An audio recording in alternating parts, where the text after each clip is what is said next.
അങ്ങനെ പുതുവർഷം എങ്ങനെയായ ഒരുക്കങ്ങൾ, പുതുവർഷത്തെ വരവേൽക്കാനായി എവിടെയൊക്കെയാണ് ആഘോഷ പരിപാടികളെന്ന് അറിയാൻ നമ്മൾ കുറച്ചുപേരെ പറഞ്ഞു വിട്ടിട്ടുണ്ടായിരുന്നു. അവരിൽ ഇപ്പോൾ 2 പേർ ആഘോഷത്തിനൊക്കെ തയ്യാറായി എന്ന് അറിയിച്ചിട്ടുണ്ട്. സുനിഷ യെല്ലൂരും അഞ്ജന അനിൽകുമാർ. നമുക്ക് ആദ്യം തിരുവനന്തപുരത്തേക്ക് പോകാം. Sunisha Yellur, good evening. ഈ വർഷം ഇനി ഗുഡ് ഈവനിങ് പറയാൻ പറ്റില്ല, അടുത്ത വർഷമേ ഇനി പറയുകയുള്ളൂ. എന്തായി തിരുവനന്തപുരത്ത് ഇപ്പോൾ എവിടെയാണ് നിൽക്കുന്നത്? ആഘോഷം എന്തായി?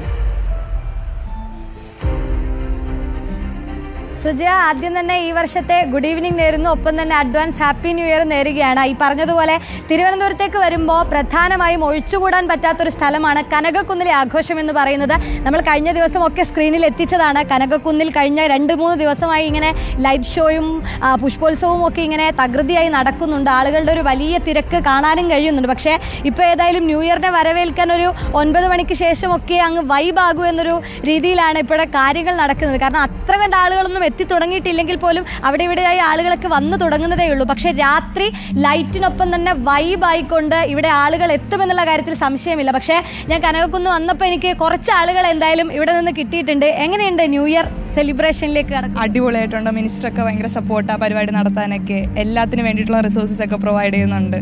ഈ കനകക്കുന്നിലെ ഇപ്പോൾ എന്തായാലും എല്ലാ സജ്ജീകരണങ്ങളും ഉണ്ട്. അപ്പോൾ എന്ത് തോന്നുന്നു? അടുത്ത 2025 വരവേൽക്കാൻ സജ്ജമായി കഴിഞ്ഞു. അടിപൊളിയായിരിക്കും പരിപാടി, സൂപ്പറായിരിക്കും. ക്രൗഡൊക്കെ നമ്മൾ മാക്സിമം പ്രതീക്ഷിക്കുന്നുണ്ട് ഇപ്രാവശ്യം പണ്ടത്തേനേക്കാളും.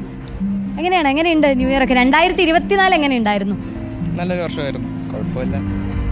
പിന്നെ ഇവിടെയും അത്യാവശ്യം പരിപാടികളൊക്കെ സംഘടിപ്പിച്ചിട്ടുണ്ട് ഈ വർഷം. എന്താണ് ഒരു വൈബല്ലാത്തത്? 2024 കഴിയാണ്, 2025 തുടങ്ങുകയാണ്. എന്ത് പറ്റി? എന്തോ ശോകമായിട്ടുള്ള എന്തോ വിഷമം ഉണ്ടല്ലോ, പറയാൻ പറ, നമുക്ക് പരിഹരിക്കാം. ഓളം വരും, ഓളം ഉണ്ടാവും, സമയമാവുന്നേ ഉള്ളൂ. കുറച്ചുകൂടെ വെയിറ്റിംഗിലാണ്. നൈറ്റ് ആവാൻ വേണ്ടി കാത്തുന്നതാണെന്നാണ് പറഞ്ഞത്. എങ്ങനെയാണ് 2025 പുതിയ റെസൊല്യൂഷൻസ് ഒക്കെ എടുത്തിട്ട്? ഇവര് ജെൻ ഇസഡ് അല്ലേ, ഇനിയിപ്പോ അങ്ങോട്ട് ജെൻ ബീറ്റയിലേക്ക് പോവാണ്. വേണ്ടാന്നുള്ള തീരുമാനത്തിലാണ്. അത് തീർച്ചയായിട്ടും. എങ്ങനെയാണ് അടുത്ത 2025 വരവേൽക്കുമ്പോൾ എങ്ങനെയാണ് തീരുമാനം? ഡിഗ്രി കംപ്ലീറ്റ് ചെയ്യണം. ഡിഗ്രി കംപ്ലീറ്റ് ചെയ്യണം, അതാണ് ഏറ്റവും പ്രധാനപ്പെട്ട കാര്യം എന്നാണ്. അങ്ങനെയാണോ? അതെ, പഠിച്ച് ഒരു ജോലിയെങ്കിലും കിട്ടിയാൽ മതി എന്നായി. സാധാരണ ഈ ന്യൂ ഇയർ ആഘോഷമൊക്കെ എങ്ങനെയാണ്? ആഘോഷം സാധാരണ പരിപാടികൾ വരാറുണ്ട്. പക്ഷെ വോളണ്ടിയറിംഗ് ഉള്ളതുകൊണ്ട് ഇവിടുത്തെ വൈബ് പിടിച്ചു പോകുന്നു. ഇവിടുത്തെ വൈബ് എങ്ങനെയുണ്ട്? ഇപ്പോൾ കോളേജിന്റെ വൈബിൽ നിന്നൊന്ന് മാറി കനകക്കുന്നിലേക്ക് എത്തുമ്പോഴുള്ള വൈബ് അല്ല, നമ്മൾ ഈ ടീം വേറെ വൈബാണ്. നമ്മൾ അതും ഇതുമായിട്ട് കമ്പയർ ചെയ്യാൻ പറ്റത്തില്ല. ഇല്ല, വേറെ ലെവല് അങ്ങനെയാണ്. പക്ഷെ എനിക്ക് ഇവിടുന്ന് ആരും ഒരു വൈബൊന്നും തോന്നുന്നില്ല. ഇനിയും കുറെ വോളണ്ടിയേഴ്സ് ഉണ്ട്. നമ്മളെല്ലാരും കൂടെ ഒത്ത് നൈറ്റ് ആകുമ്പോഴത്തേന് ലൈറ്റ് ഒക്കെ ഇട്ടിട്ട് പിന്നെ ഫുൾ ഓൺ ആണ്. ലൈറ്റ് ഓൺ ആകുന്നത് പോലെ ഇവരും ഫുൾ ഓൺ ആണെന്നുള്ളതാണ് പറയുന്നത്. അപ്പോൾ 2025 തകർക്കല്ലോ, ഒരു ഹാപ്പി ന്യൂ ഇയർ കൊടുക്കാമല്ലോ, ഒരു അഡ്വാൻസ് ഹാപ്പി ന്യൂ ഇയർ. അതെല്ലാവരും ഒന്ന് വൈബായിട്ട് പറയണം കേട്ടോ. ഓക്കെ അല്ലേ? റെഡി?